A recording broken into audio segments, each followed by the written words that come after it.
What up, guys? Hello. Welcome to the Star Wars universe, guys. It's been a crazy couple of weeks. Uh, Big news: Ahsoka obviously is wrapped up.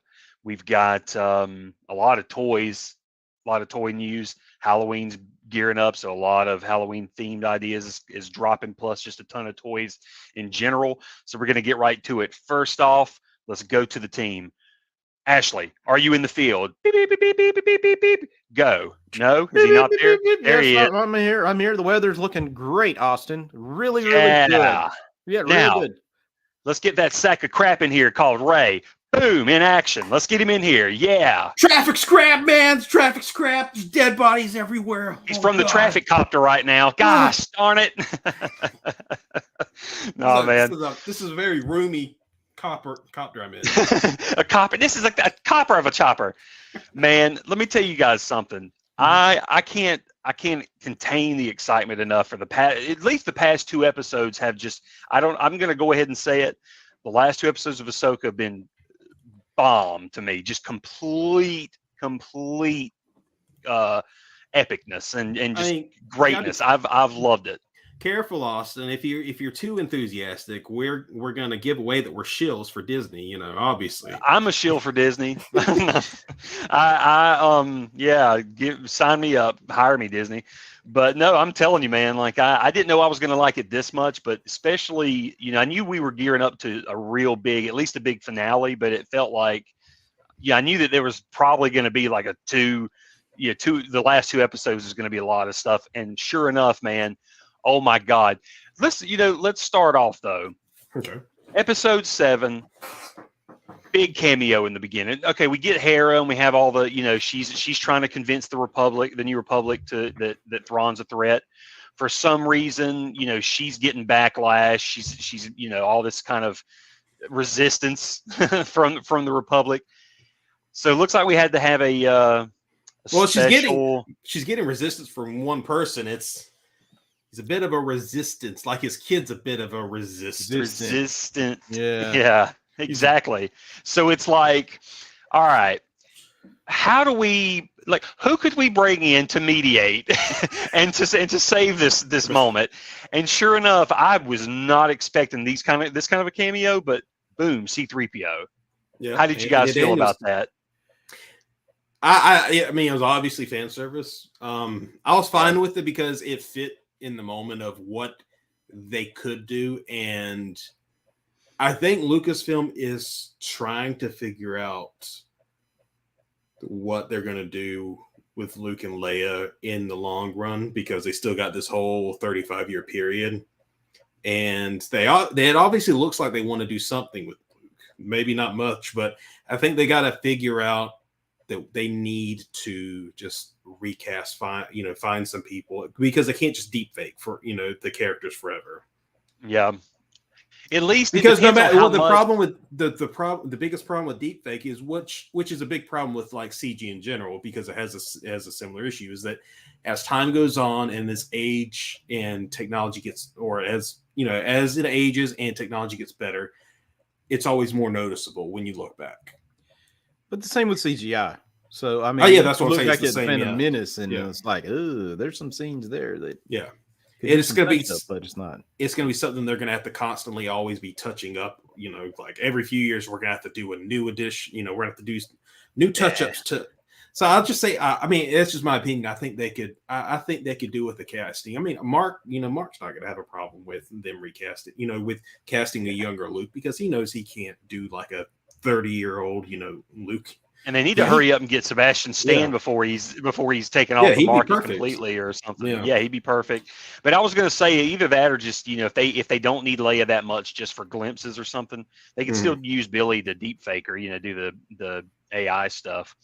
But no, with this, I thought, it was fan service, but it was fun because throughout the episode, when you're getting these parts of the episode, or this part of the storyline where it's you're seeing like the New Republic kind of resisting the idea of Thrawn returning and that the Empire is that much of a threat.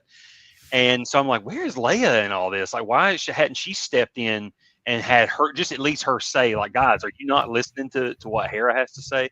So I did like the fact that they answer that by going, well, she's busy, but here we'll send 3PO, and it gives them an excuse to do something. I'm fine with that, but yeah, but no, other than that, I thought it was great, but obvious fan service. What I really though, I'm just, it's frustrating watching just complete shutdown of, because I'm like, come on, it's the New Republic. You would think they would at least pay some attention to her, to Hera, and I don't know, give her some benefit of the doubt. I don't know. It's just so funny how she is getting completely shut down whenever she's trying to work with them, and then they go, all right, and like she's hitting a brick wall, and cut back to the main story. Yeah. But well, one thing I thought was fun about this was it harkens back to a thing I was concerned about at the beginning of this show, and it's kind of almost like Dave it felt like this like concern through space and time in the past. Like he felt like there's going to be this future concerns, like, what we need to make sure that we have changes of clothing every few episodes so that people don't think that these people just live in this one same outfit for their entire life. Because right. Hera was wearing something different, but also I like that they did she didn't have her goggles, I don't think, so you could see her ear cones this time, which was pretty cool. They had the prosthetic this time, so I thought that was really. I was like, look at that. No, I thought. I mean, I really thought that was cool, but no, I mean, yeah, just I feel like overall they've handled Hera's character well, and she's been. I mean, she's not been as utilized as I thought she would in the series so far, but she's still doing. I think Mary's doing a great job, and definitely can't wait to see more of her. Like, I just want to see more, and I want to see Zeb jump in.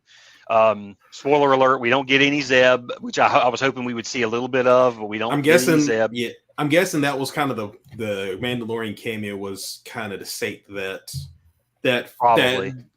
wanting that people inevitably would have had after Ahsoka. If that had happened before Mandalorian season 3, everybody would have been asking, like, why didn't we see anything about Zeb?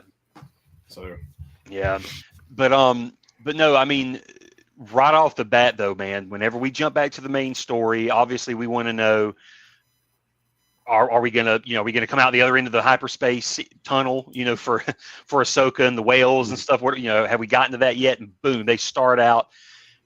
We shoot out, and I mean, I kind of called it. They go into a minefield, and it's like, whoa, it's Galaxy Quest.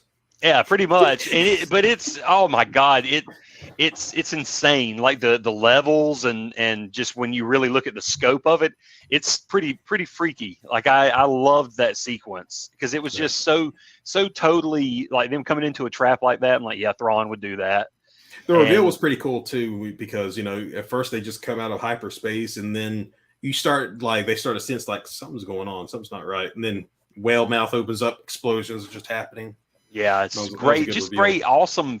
Yeah, there's a lot of these moments, man. A lot of these great shots, and you could tell that Filoni just would think these big, grand, like shots up, in his mind, and then he gets to execute them in this stuff, man. It's amazing in live action.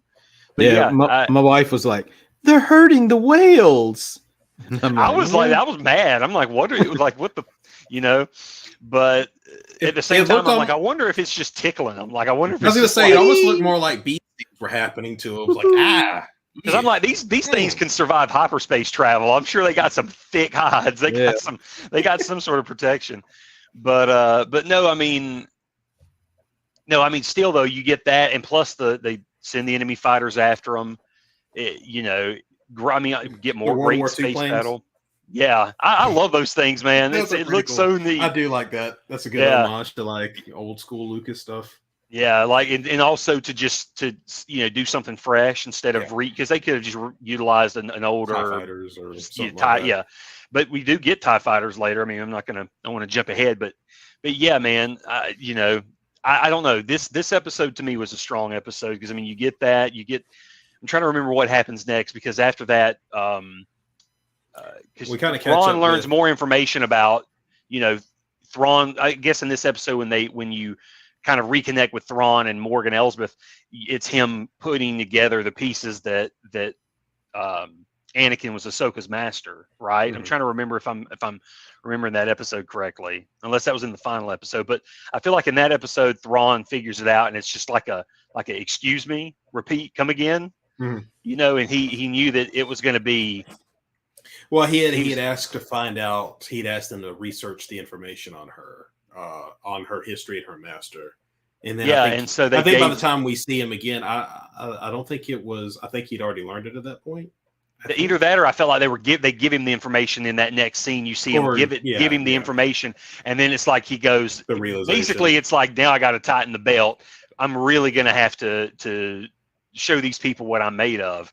And I'm like, oh God, you know, I mean, and I didn't think about that either, because Thrawn did in the expanded universe, he's come across Anakin a few times, and but yeah, it was early in the Clone Wars before Ahsoka, so yeah, obviously he hadn't met her yet. So we cut to, I think that was pretty much all you get in those sequences.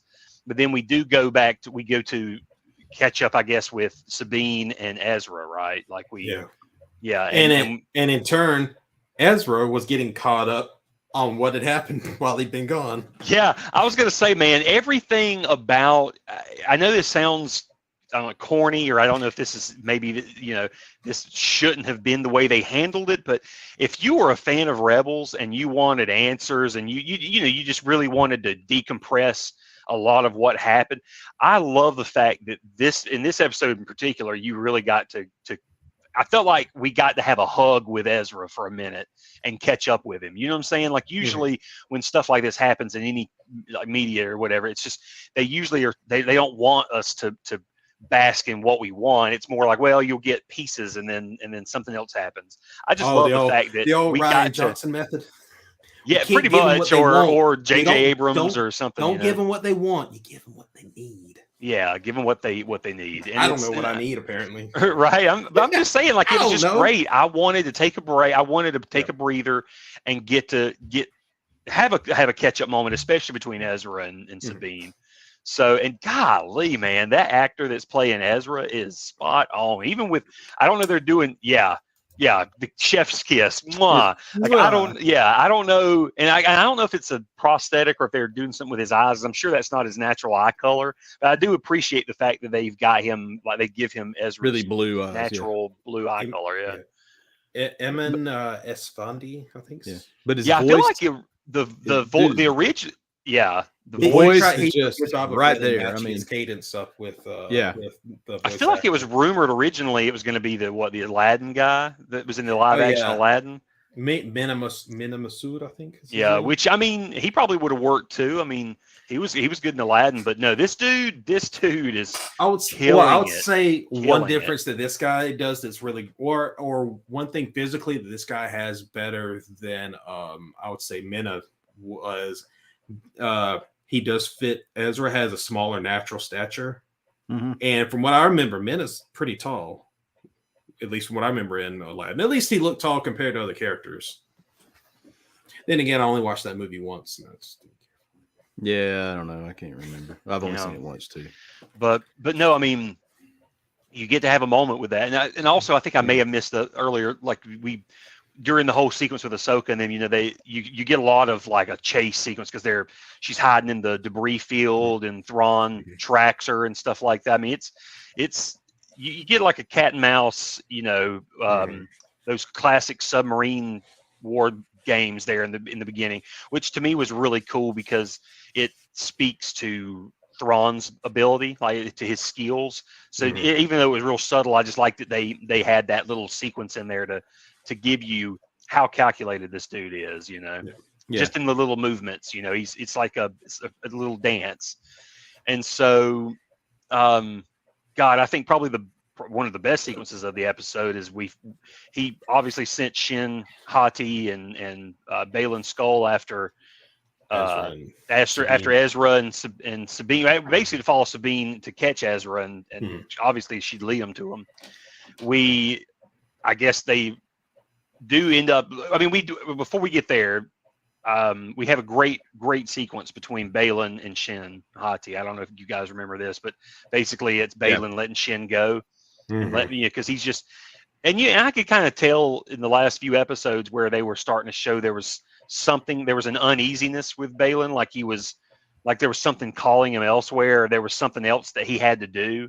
And it was, they were starting to show that they were getting pulled apart. And for him to be like, look, our paths are different. You go do what you need to do. I'm going to do what I have to do. It's a pretty powerful moment between those two characters. I thought that was a really cool scene. I did like his parting words to her, because it spoke to her character, her kind of need to be the winner. What did he say? Like your impulsiveness to victory, basically. I can't remember the exact line, but basically like her impulsive need of victory, something like that, would be her downfall if she doesn't watch out. Kind of, I think that's what he was pretty trying to much say. If she doesn't learn patience. Yeah. Dude, and Ray, what's his name? Ray Stevenson. Gosh, Stevenson just blew my mind. But dude, the way he acts, I mean, the way, his Jedi, or his whatever he is, not really a Jedi, but he used to be a Jedi, is just perfect. I mean, he carries himself like there's a sadness to the way he would carry it, like a melancholy. I loved it. Like, it is. It seemed it's like it's almost like he wished he had existed in a different time of the Jedi, when they were maybe more like what he is searching for. Yeah, because he feels like they failed him, as when they failed him. Yeah, but it's almost like he went back and watched like Liam Neeson and the way he carried himself throughout that movie. Very and, dignified. And some of the other Jedi, and it's like, I mean, this guy really did his homework here, and just perfect, just absolutely perfect. And it's a shame he doesn't get to continue that at all, because it's obviously he's got a bigger story coming up. That's another thing that we can get into at the end, because obviously I don't think they're going to be just forgetting that he exists as a character. They can't. It's too big of a setup. Yep. Yeah. But no, I mean, you get that moment between them before finally when they separate. You have, Shin and her posse, the whatever you call them, the not dark troopers. You know who they remind me of? Their outfits remind me of that sequel trilogy character, the Crimson Corsair. Oh yeah. Well, he's talking about the storm. You're talking about the stormtroopers, right? You're talking about those two. Yeah, those bandits. The bandits attack. Yeah. Okay. Yeah. So, but no, I was going to say the whole bandit attack with Ezra and Sabine. Wow, like I thought that was the greatest.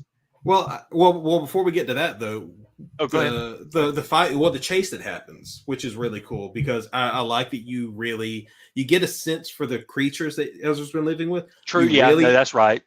You get a really good sense of how strong their sense of community is, because when one of their little shielded carts gets knocked out of commission, even Ezra's just like, we don't leave anyone behind, so they circle the wagons. Basically, I love that. That was create really like cool a little sequence. Armored shell. Yeah, like circling. I love it's like circling the wagons. Basically, it's really cool. And they all like.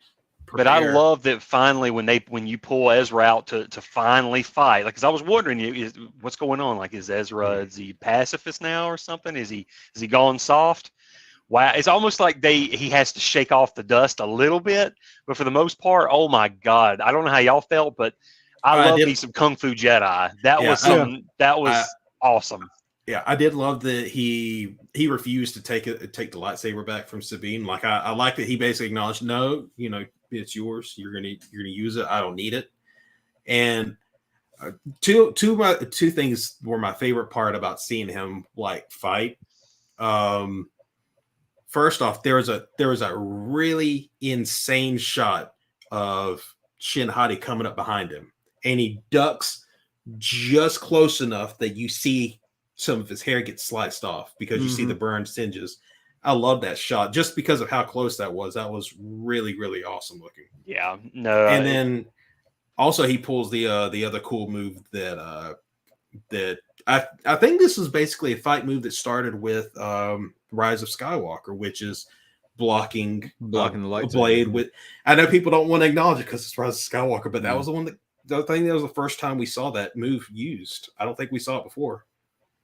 Yeah, I guess blocking The the only blade, other but we time we sort of saw it saw was Kylo we Ren saw in Force Awakens blocking a blaster bolt. yeah, So you kind of knew that, but Yeah. never really saw him block them. but not used within the choreography. Yeah. Fight. So and we saw it again later on in Obi-Wan. You know, when he took on Reva, he would actually use it. So it was cool to see it again. But Ezra was just using it, you know, in a completely defensive fashion against Shin Hati because he didn't have a saber of his own at the time. And see, that would totally be. I know this sounds corny, but if I was doing like Star Wars role play, that would be a character I would build where he would prefer to use his hands when using the Force instead of having to use a lightsaber and doing all those cool Force tricks. Because it reminds me of the old. It was the Clone Wars, the first Clone Wars series.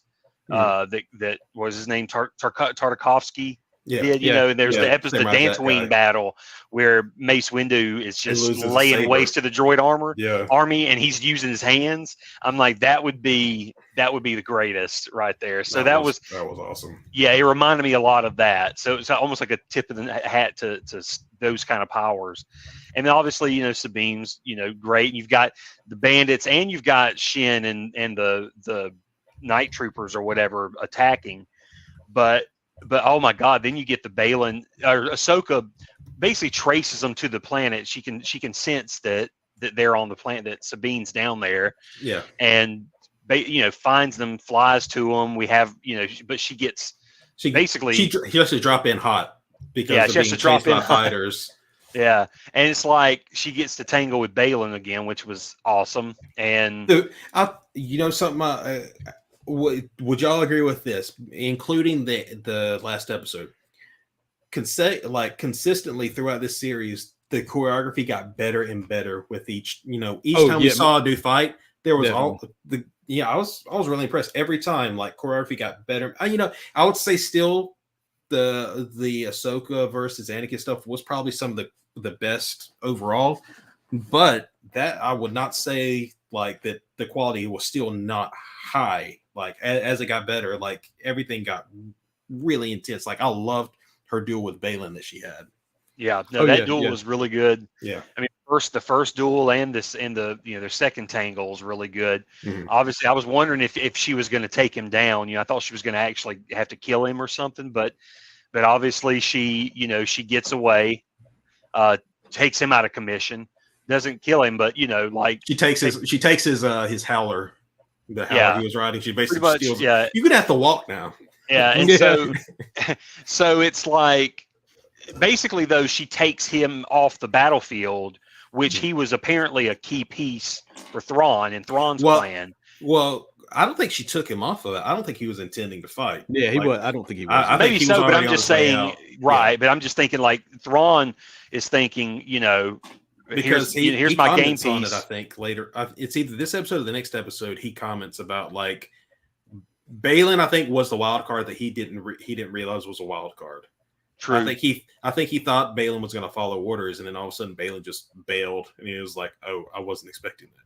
Crap. Yeah, but I do like that. He knows where it happens, and it's just like, all right, my piece is off the battlefield. I know that I can't win this the way I thought I would. And then again, they're giving you a lot of the Thrawn-isms, of his way of thinking. I just loved all of that, and God, and you get to see Ahsoka and Ezra have a moment, and it's beautiful. Well, I would say before that, there was an interesting little moment too with Shin Hati, where she was basically outnumbered, and they abandoned her basically. I think the fighter had already just left. At that point, they all just left. And Ahsoka's basically just offering her mercy, like, just come with us. We work together. This doesn't have to just be us trying to kill each other. And you could see the hesitation like that. Yeah. I love the performance that they did for that, because she wasn't expecting that reaction. And then her only response is, I don't know how to handle this. I'm going to just run. Yeah. And then she just gets out of there. But I feel for her too, because she's probably like, what does she do? And she's, but on a strange world, and her surrogate parent, almost basically, her mentor has kind of left her to her own devices, and now she's got to figure out who am I and what am I going to do now. Yeah, But gotta and sink you or know, swim. she's so different than Balin too. Yeah. Like Balin ex Jedi, Mm-hmm. but she leans more to the dark side of the Force to me. Mm-hmm. She's angry. She's, you know, just Impulsive. rageful, impulsive. Yeah. And whereas he's much more in control of himself. And it's like they're two totally different kind of Force wielders. And I think that probably plays into why he said what he said in his parting words. Is he probably was concerned about her loot, because considering all the stuff he does, even though he's not a Jedi anymore, he really didn't. He never came across to me as a dark side user. Or me either. Yeah, he just does what he needs to do to survive. But he's not. It doesn't seem like he's got that Sith mindset of I need power. Yeah. It's more of a balance than anything. He's wanting peace and balance. He needs enlightenment over power. Yeah. And like I said, you get the beautiful reunion with Ahsoka and Ezra, and we end that episode, and I'll go ahead and we'll lead into the next episode because, oh my God, you get let's just say you get two big weapon reveals, right? I'm gonna start with that. So let's start off with Morgan. So we find out, like, okay, Thrawn's like, I need a what do you want to call that? A plan D, or he needed a baddie. He needed some muscle. Something to slow them down because they're coming. Yeah. He's like, I need some muscle. So mothers, what can we do? And they take and basically promote Morgan Elsbeth, which to me is awesome. Go Morgan. She gets promoted to, a necromonger. Yeah, I don't know, something like that. But basically, like they give her, like full kind of like Night Sister powers, where she's, she should be more powerful and magical. And obviously, she's got like the black eyes and the, all that. But then they construct her a weapon, which is, sort of an homage. I mean, I think it's supposed to be the same weapon from the Clone Wars. It was called the, oh God, what was that sword called? It's like the Sword of Talzin or something like that, because it was Mother Talzin's sword. I think they did mention the word Talzin. Yeah, I think it was like the Sword of Talzin or something, of Talzin or Talzin. Something. Yeah, something. So they make her this awesome sword, and I'm thinking, oh man, like now she's gonna have her own awesome weapon to fight Ahsoka with, because she's gonna tangle with her. Mm-hmm. Oh yeah. So I thought that was a great sequence. Also, to do that and make somebody like me happy, and also have a nod to the Clone Wars, that was great. And just seeing the Night Sister magic working. I mean, it's just seeing this in live action is great. At the same time, you see Ezra, Ahsoka, and Sabine get ready for the final fight, and Ezra is finally constructing his lightsaber, and looks like he had to use some spare parts.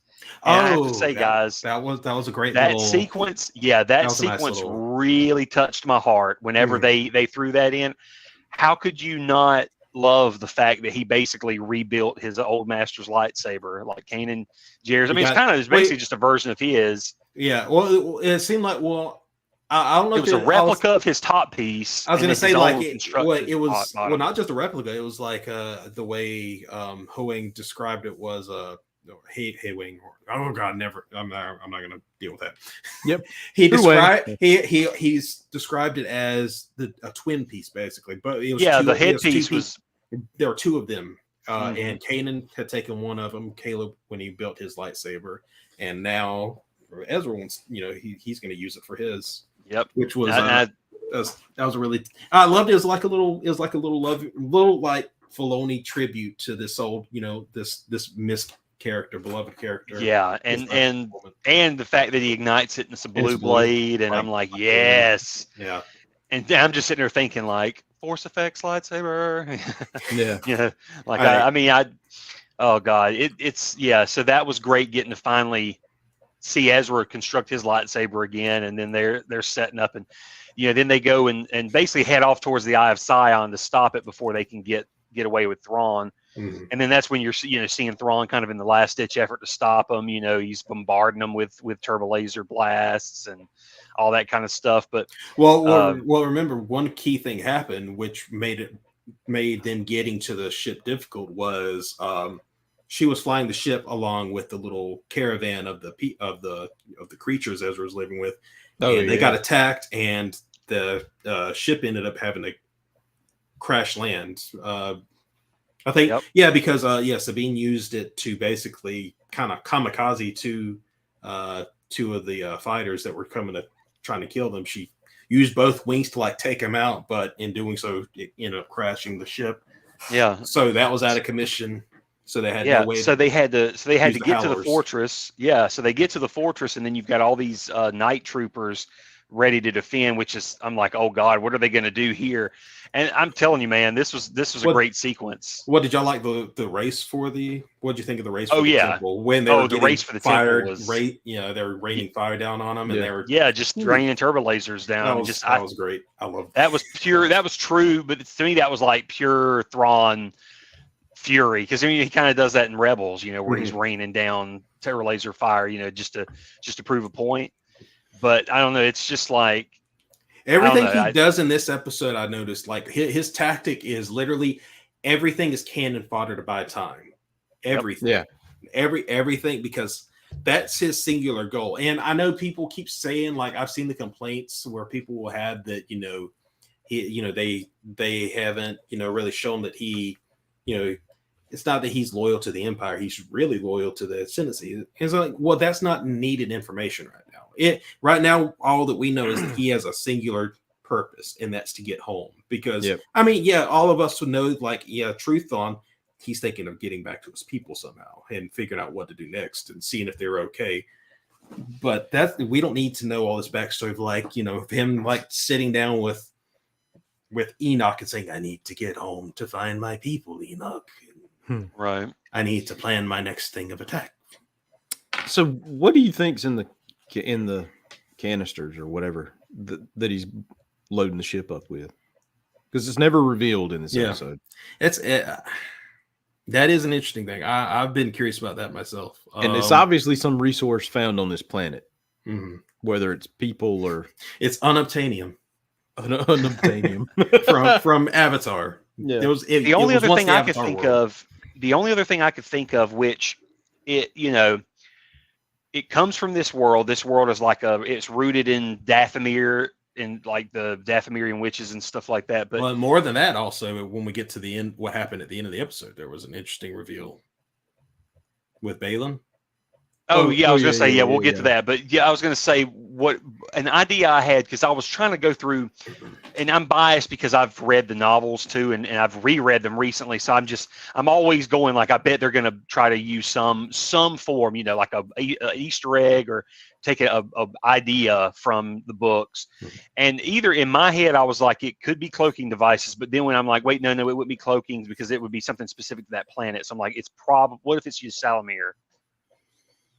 So that he can bring them back he brings them back with him to the Empire and uses them in some way to prevent Force powers or something like that. But I mean, I feel like that reveal. I think the reveal would probably disappoint a lot of people. Though, if you had these ominous looking canisters, one opens up, and then little Islamir, they're like, it's like, what is this? I don't know though. There's probably somebody in an office somewhere going stuffed animals, baby, woo, boys. I don't know. I think that's a little too. I mean, because basically you have Luke Skywalker. He's starting up his Jedi Order, and they're not. He doesn't know it. He may not, or he may. We don't know what he knows and what he doesn't know. So I don't know. Maybe ancient Dathomirans on ice, cryogenically frozen. Yeah, could be. Kind of it's using Vong eggs. And you think about what is a Star Trek Into Darkness, where all the people were in the little. Yeah, it was the super soldiers. Yeah, it was. All the super soldiers were in the little cryogenic tubes. Yeah. Well, I mean, obviously it has something to do with the Night Sisters, because why would he take them with him? Yeah, the three mothers. The great mothers. The great mothers, or whatever. It's quick little cool Easter egg. I don't know if anybody else caught it, but I didn't recognize this at first. The main great mother, the kind of the leader of them, the taller one. I don't know if y'all know the actress, but she's played by She looks Claudia familiar. Black. Claudia Black. She was on one of those smaller sci-fi shows, like either Well, like think- Farscape or I or think either Babylon Farscape 5. or Andromeda, maybe one okay. of those. She was on that and one of those, and she's kind of known these days in video games a lot because she was if you've played the Uncharted series, she played Chloe Fisher, and also if you've played any of the Dragon Age games, she plays the Witch Morrigan. So. Yeah, I thought that was cool. I didn't realize that was her at first, and then when I realized that, I cannot unhear her voice because she has a very distinct voice. But yeah, that was a cool little Easter egg, or not. That was a cool little thing that I did not realize, and I thought it was really cool that they got her in to play a Night Sister. So, what do you think about the whole? I mean, going back. I mean, it's basically from the Clone Wars, but I guess to your point, we get to the part where they're invading the temple or whatever it is, and they, do away with all of the stormtroopers, but then Night Sister magic happens and they come back. And so we found out, I guess, that they weren't actually reanimated already. Yeah, I guess they were real people. They were just crazy. Yeah, with their cult like chant of Thrawn, they were just brainwashed. So I mean, I don't know. Have you seen? Did you watch the Night Sister stuff in the Clone Wars, Ray? I mean, I know about it. Okay. Yeah. So I know we know about it. What'd your significant others think about it? About just the whole reanimation and stuff in Star Wars. I mean, my wife liked it. She thought it was, especially with how it made them very zombie-like, where they were just being able to tank blaster fire and just keep on coming. Yeah. And it seemed like zombie rules applied too, in that the only way to really take them down is like right to the head. Cut this off, or shut this down, because we saw Sabine do a little move that just like cut the lights off down up there. Yeah. Ray. But, I mean, Austin Candy. Well, I was gonna say, yeah, no, my wife loved it. I mean, she's seen the Clone Wars too, and she's watched the Clone. We watched it pretty recently, so it's fresh in our minds, and we're familiar with it. They said it makes it that much better to see it in live action. But no, I mean, I've just always loved the Night Sister ideas back from when the original books. Yeah, and I just thought, I just always thought that was a cool idea, where you had this like dark sisterhood that used kind of like dark side energy, or used the Force to their own twisted ways, and it's like using this magic. I don't know. It's just I always thought it was something neat, and I like that it was so specific to them. Yeah. Is it supposed to be kind of like also a little bit of an homage to the Star Wars Legends book, Red Harvest, with the zombie troopers, or whatever? There was some. It was some virus, I think, called like the Blackwing virus.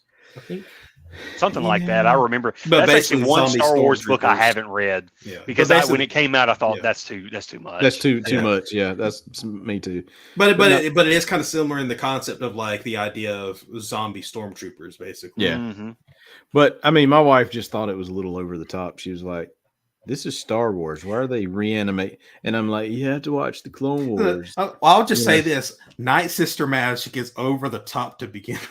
Yeah, it is. If you play Jedi Survivor, you will realize there's no need for subtlety when it comes to Dathomir stuff. Like, you'll get yourself flying through portals left and right. That's another thing she had issues with, was the whole Night Sister thing and their green magic and stuff. And I was like, it's Force related. It's just another facet of the Force. And she's like, I don't like it. But, oh well. No, I love it. But I'm biased though, because like I said, it's just it's like a reference to the old EU. So I like this. And the fact that they're combining it all into one property. They're like taking like, there's elements from this book and that book, and we're just gonna put them all together, Yeah, my wife loves the Night Sister stuff already. She loved Marin's one of her favorite characters. Like Marin. And when I thought. Yeah, and when Morgan gets her powers, I'm immediately thinking of. I told Candy, I told my wife, I'm like, Marin, she's gonna be like Marin. She's gonna have these abilities, like she could disappear and reappear and do all kinds of stuff. She's gonna get some craziness. but leads to Well, you know, cool, one fun thing about that though was did y'all get like a fun little like classic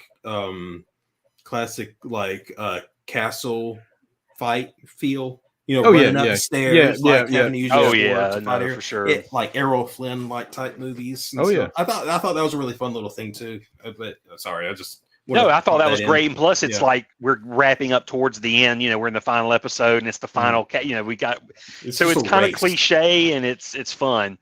But yeah, I like that we had that excuse for finally, you know, Ahsoka and Morgan face off while you know, Sabine and Ezra move on and try to get to the ship before it takes off. And that Which fight obviously was incredible. it was incredible because I love the fight in the Jedi, the episode, the Jedi from the Mandalorian. Mhm. Really well choreographed. Them two are going at it. She's got the spear. You know, This was Ahsoka's got her two fast. blades. Like, This I one's love how fast fast, one is. lethal, and yeah, it's. I loved this fight. It was a good follow up to that original face off. I was really impressed with the dual blade choreography too. The dual wielding choreography. There were like some cool little like windmill moments that she would have, and I was like, Yeah. wow, this is okay, yeah. Well, she's not dual blading anymore. Oh, not only that. Speaking of, let me go back real quick. When they're getting attacked by all those stormtroopers and they're having to deflect blaster bolts and stuff, I love how Ahsoka is when she's got the dual blades. It's like she's just like beep beep beep beep beep beep beep. I don't know if y'all noticed that, but there's a few times where she's just windmilling those lasers back at him, and I love it. I'm like, that's what I'd be doing. I'd just be like, la, la, la, la, la, la, la, la. But no, I mean, their fight's great. It's, you know, well choreographed. You know, Diana is her. I mean, she's just what she did in the first one's amazing, but then with this fight, she just, I don't know, she took it to the next level. I mean, they obviously give her a big, you know, bladed weapon this time instead of a spear, and those like the kick. I love that floor kick she does where she tries to sweep the leg and stuff like that. Just really classic Hong Kong cinema fight, and it's just perfect for somebody like me, at least. I'm a big fan of Hong Kong fooey, you know, type stuff, you know. Well, I think one thing that really benefited from this episode was they had a director who like, from everything I've always watched him do with Star Wars, he does great action sequences, and that's Rick Famuyiwa. Famuyiwa or something like that. Yeah. But so, his stuff's been awesome. Like, and I was like, if he's gonna do the final episode, he does epic stuff in it. Yeah, no, I agree. And so their fight was good. Then you get, you know, obviously Ahsoka loses her smaller Shoto or whatever you want to call it. She loses the smaller blade, but she's able to finish her off in true samurai fashion with the other blade. Finally gave Morgan her final. I think she claimed that sword too, didn't she? After she took her down, didn't she pick it up? Or did she? Or am I just wishing that happened? I don't remember her picking. Maybe I just wish that. Maybe I just wish that. Like, right? No, that would be awesome. Like one lightsaber, one awesome like magic saber. Shoot, yeah, I would have taken it. I would take that. But it's mine. I earned it. But then I love that scene, the scene with Ezra and Sabine, where they're like the ship's taking off. Well, a huge gap. There's that first fight with the zombie soldiers that was really fun because we got the big reveal with Sabine. Oh, I was going to say, you finally get Sabine to prove that she has full force capabilities. She finally flipped that switch, and yeah, that was really cool. I was proud of her. So, there was kind of, it had a feel to it that made me think of Empire Strikes Back a little bit, where it was. It's almost like she tapped into it in the way Luke did, in that like the desperation, the survival desperation is happening because she's about to, you know, she's running out of oxygen because she's choking out, and she's just reaching in, you know, desperation now with the Force, kind of like Luke when the Wampa was coming, and then finally it clicks. Because it's a point of doing it. Don't think about it. You just in your brain. I don't have time to think about this. I just need it. Yeah. You just do it, and it's like you should in your brain know that you can do it, and it's just a matter of reaching the hand out and doing it. So, I thought that was great that we finally get the reveal that she's there's no strings attached. She's a full force user. She can use it and helps Ezra to get to the, you know, he jumps and gets to the ship, like he jumps and she force blasts him.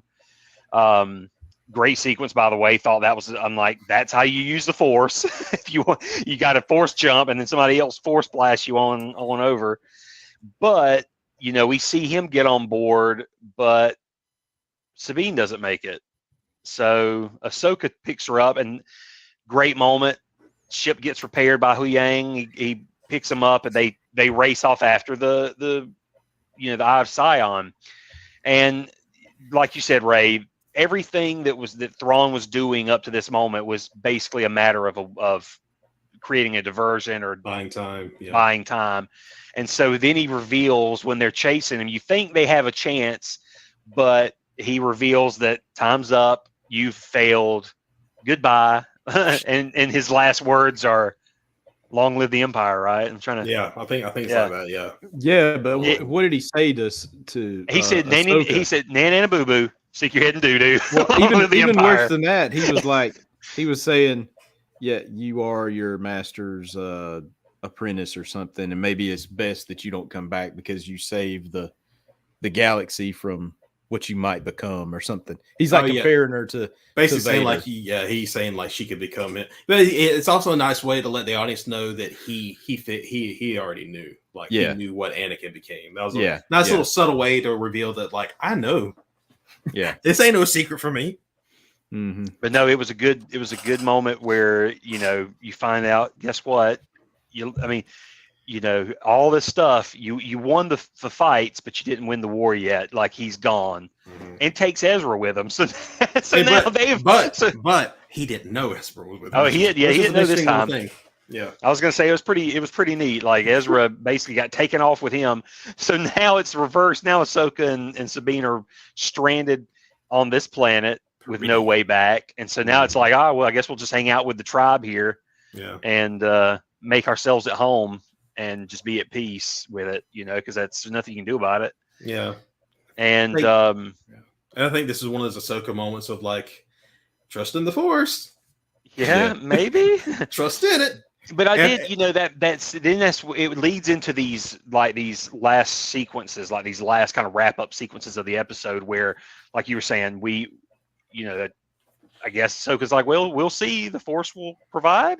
And then, but there's that point where Sabine is looking at the clouds and looking at that tunnel of light, or basically the hyperspace tunnel or skid mark that it left behind. I don't know what that was. And it seemed like she saw something, and I wonder if it was she might have seen a Purgle or something that could maybe go in the opposite direction. Is going to go back where it came from.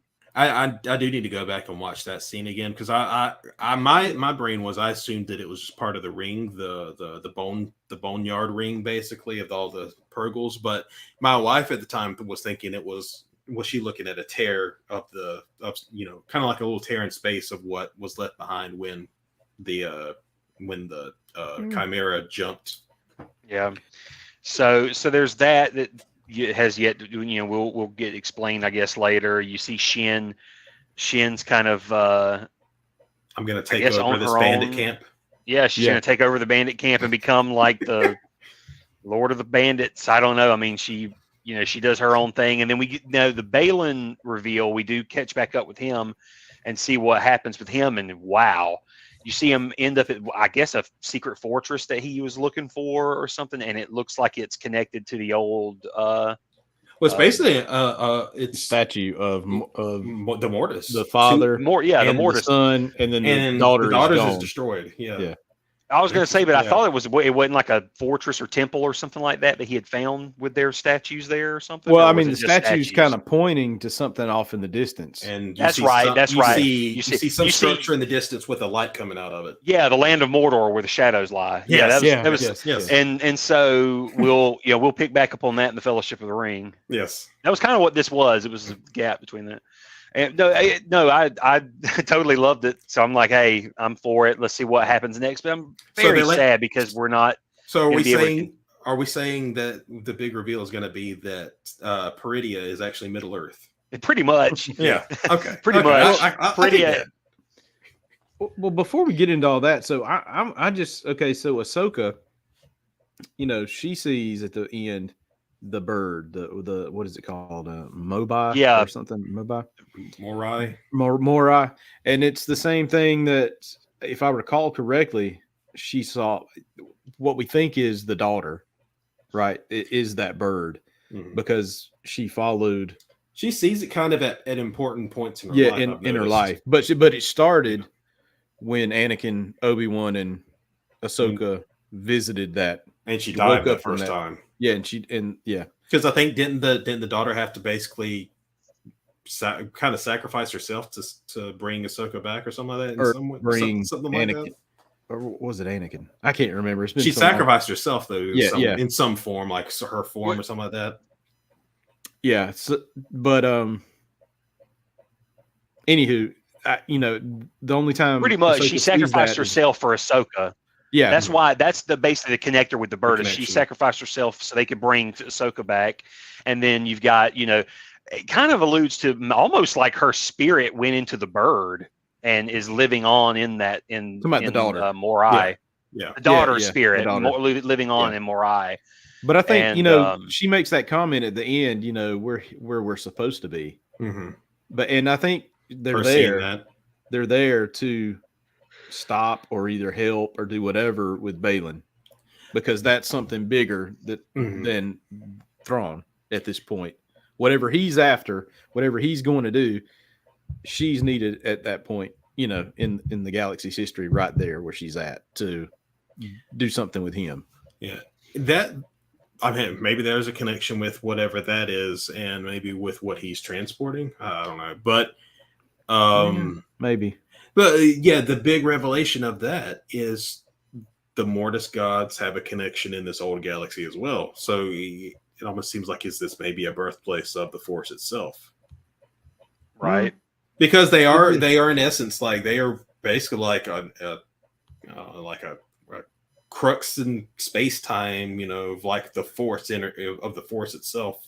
Have we seen that the mountain thing with the red thing coming out of it anywhere in Star Wars before?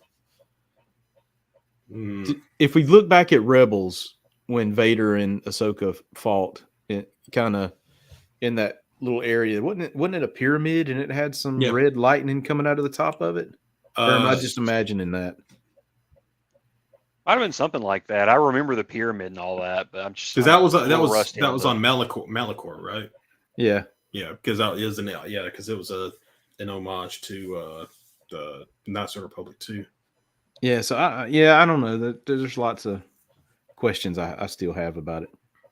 No, I mean, and that's what I guess is so great about it is they left us. I don't know. I feel like I have a healthy amount of questions left for to come. Like to wait for the next series. And then seeing Anakin at the end. That final shot. So was it seems like it seems like that was a confirmation that it wasn't just in her head. Also. Yeah, it was. For anybody who had doubts that it was just like she was kind of dying and she's just hallucinating stuff.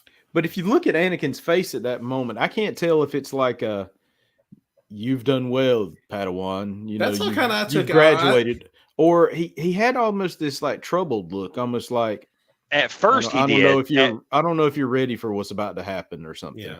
When they first show him, he does. It looks to me like he does have a more troubled look, but then he turns it into a smile, like it's a fake out. So that's why I wonder if it's supposed to make you feel, is this the right choice? Like, did she do good? I guess, and then it's like, because think about it, his lesson to her was to live, to survive. It may not be exactly what you think it was supposed to be, that path, but you have to keep moving. And so she's making the best of what she's got and she's going forward, so that's how I take it. Yeah. Okay. Yeah. Okay. And then of course there was that moment where I might have shed a tear when Ezra returned.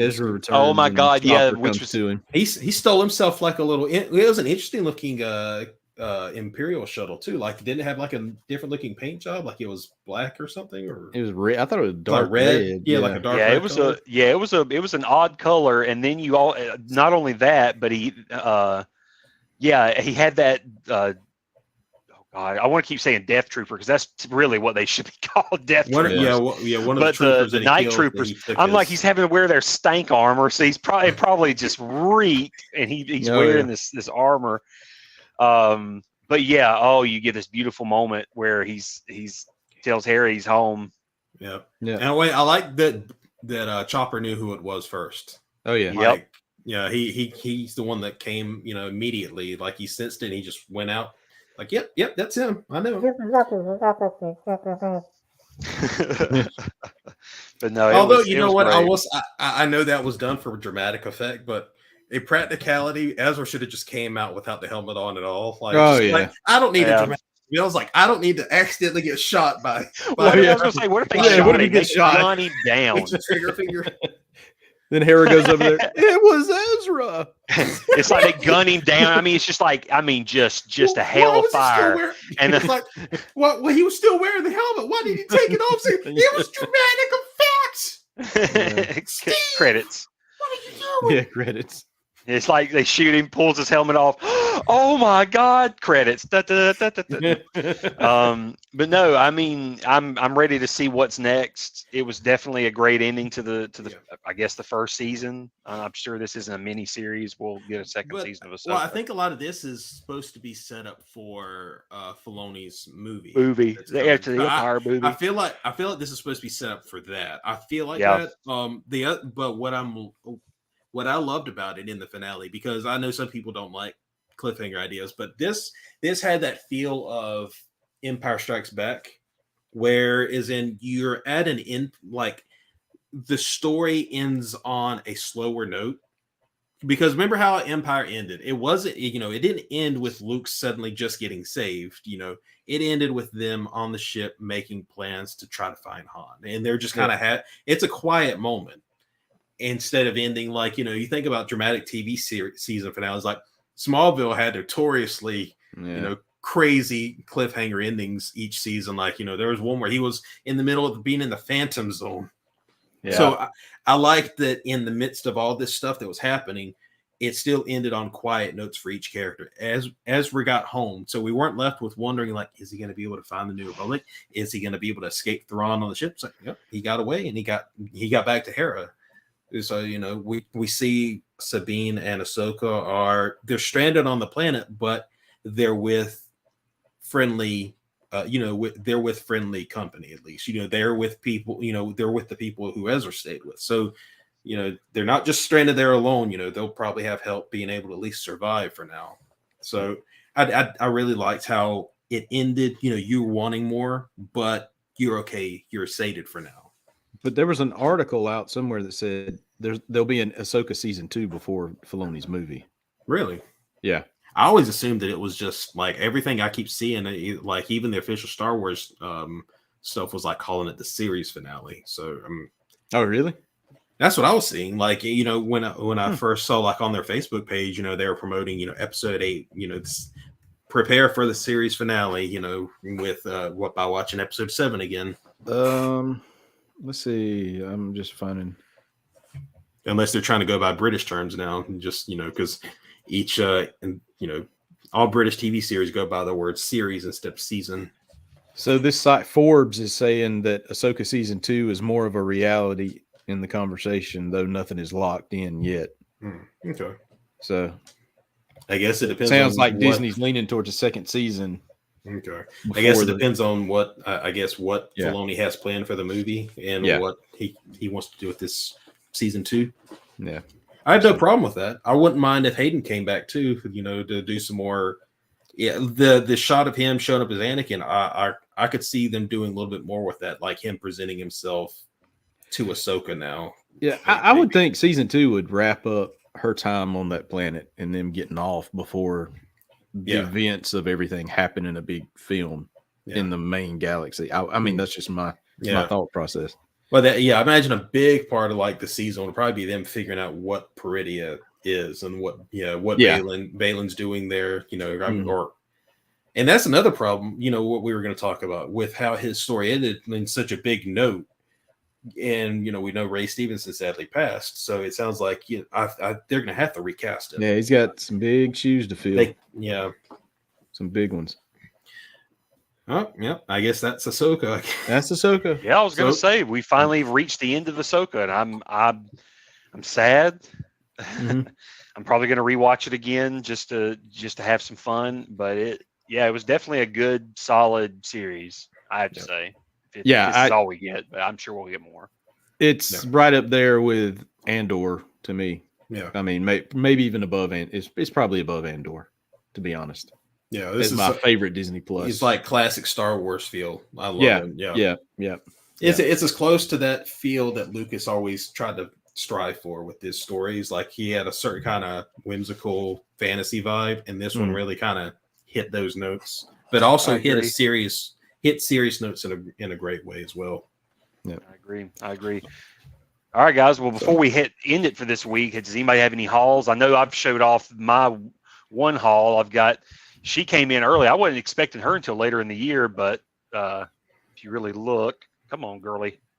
Let's back it up. back it up. Back it. What? Anyway, but she's got good face sculpt. I'm impressed. Now you gotta paint her face so she can have that. System. Black.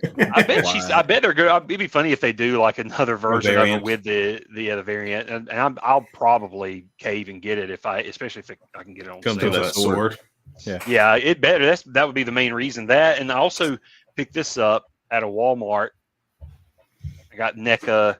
Oh, is that Kong? Yeah. Oh, sweet. Is this supposed to be Kong from the original, or is this? Kong Yeah, it like looks the like I think this is the multiverse? original '50s Kong. Okay, so so this is like the Kong that like the ride Universal was the original one was based off of and everything. Mhm. I've got he had two different heads. This is the more lethal head.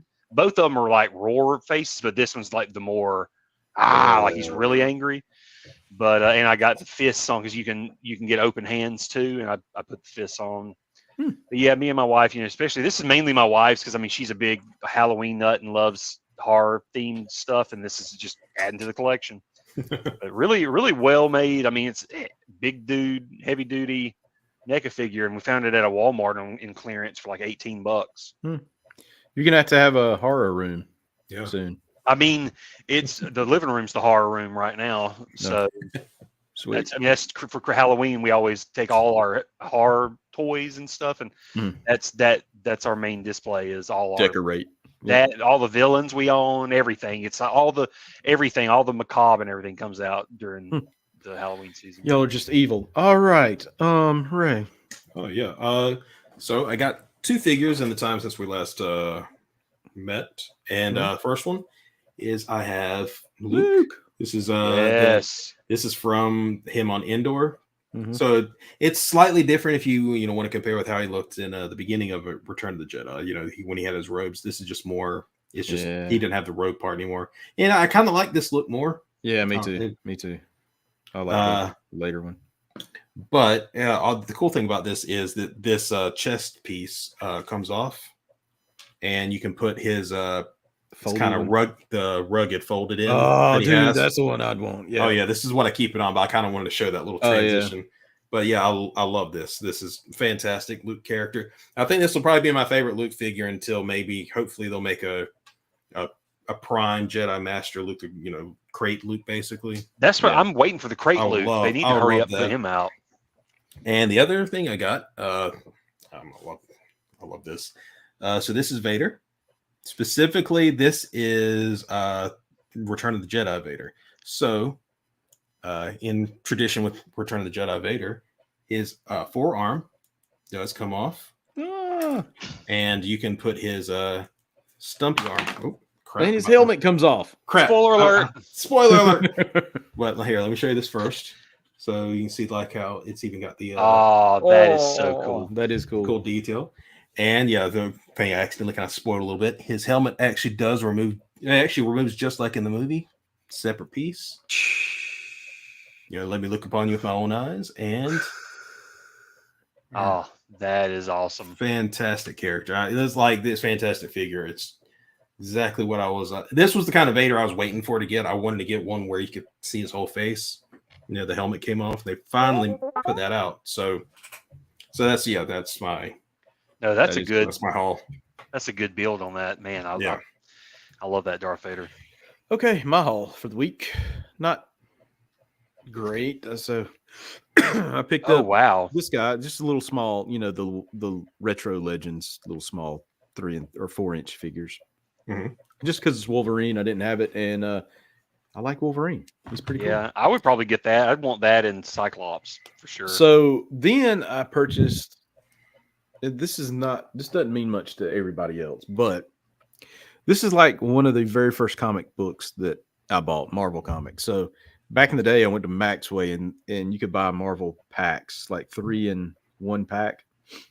This is like early 80s, 83 probably. Mhm. And this was one of the books in that pack. I've got another one over here in the 9.8 as well.